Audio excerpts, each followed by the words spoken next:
จากกรณีที่ในช่วงนี้นั้นมีรายงานผู้ป่วยติดเชื้อไวรัสที่ชื่อว่านิปาที่เวสต์เบงกอลประเทศอินเดียทำให้ทั่วโลกนั้นได้ออกมาตรการป้องกันการแพร่ระบาดอย่างเร่งด่วนเลยทีเดียวครับโดยเมื่อวันที่ 25 มกราคม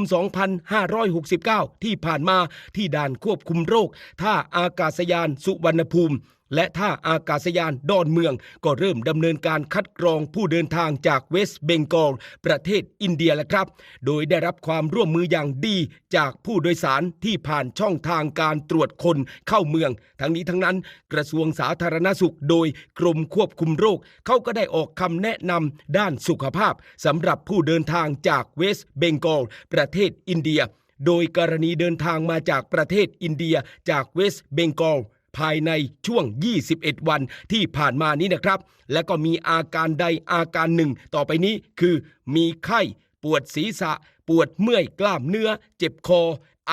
หายใจลำบากซึมสับสนหรือว่ามีอาการชักอันนี้โปรดรีบไปพบแพทย์โดยทันทีทันใดนะครับและก็แจ้งประวัติการเดินทางรวมทั้งวันที่เริ่มมีอาการหากรู้สึกว่าไม่สบายก็โปรดติดต่อสายด่วนกรมควบคุมโรคได้เลยที่หมายเลข